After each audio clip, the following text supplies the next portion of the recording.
A world reborn. The floodwaters had long since receded, the rainbow still etched in memory.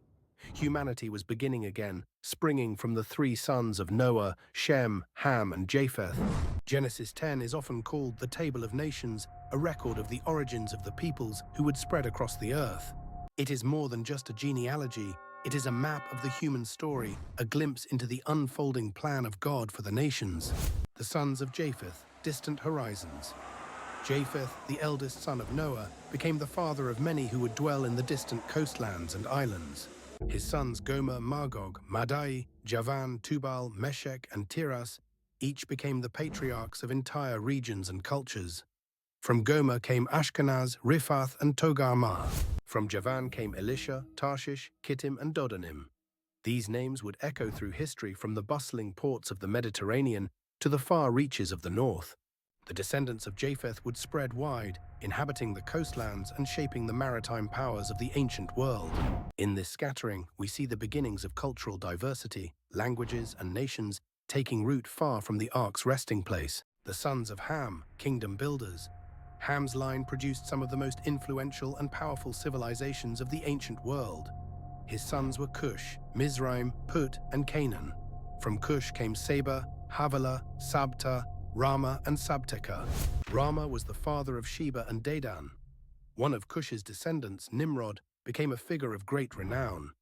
He was a mighty hunter before the Lord, and his name became synonymous with power and leadership. Nimrod's kingdom began in Babylon and extended to Erech, Akkad, and Calneh in the land of Shinar. From there, he expanded to Assyria, where he built the great cities of Nineveh, Rehoboth-ir, Kala, and Resen.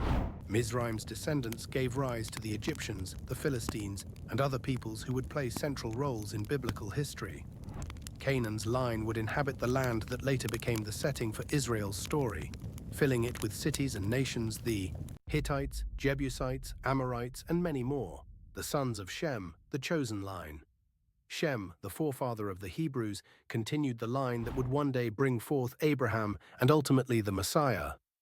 His sons were Elam, Ashur, Arphaxad, Lud, and Aram. From Aram came Uz, Hul, Gether, and Mash. Arphaxad became the father of Shelah, who became the father of Eber. It is from Eber that the word Hebrew is derived.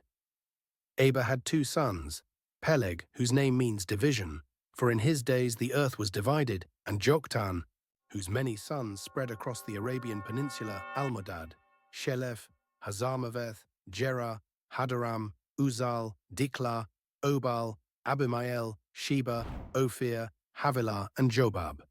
Through Shem's line, the covenant promise would be preserved, passing from generation to generation, carrying God's redemptive plan through history. A tapestry of nations. Genesis 10 closes with a summary of the families of Noah's sons, according to their genealogies, spread across the earth after the flood. This was the fulfillment of God's command to be fruitful, multiply, and fill the earth. From a single family came the foundations of every nation, language, and culture. Though they would later be scattered and divided, they shared one origin and one creator. Reflection. The Table of Nations is more than ancient history. It is a reminder that humanity is connected by blood and by the breath of God. Every people group, every culture, and every tongue traces back to the same beginning, a family saved by grace through the flood. And yet, as the story will soon reveal, unity would not last. Human pride and ambition would challenge God's order once again. But what could possibly cause this united human family to turn against the very command God gave them? In the next chapter, we witness one of the most defiant acts in human history, the building of a tower that reaches to the heavens.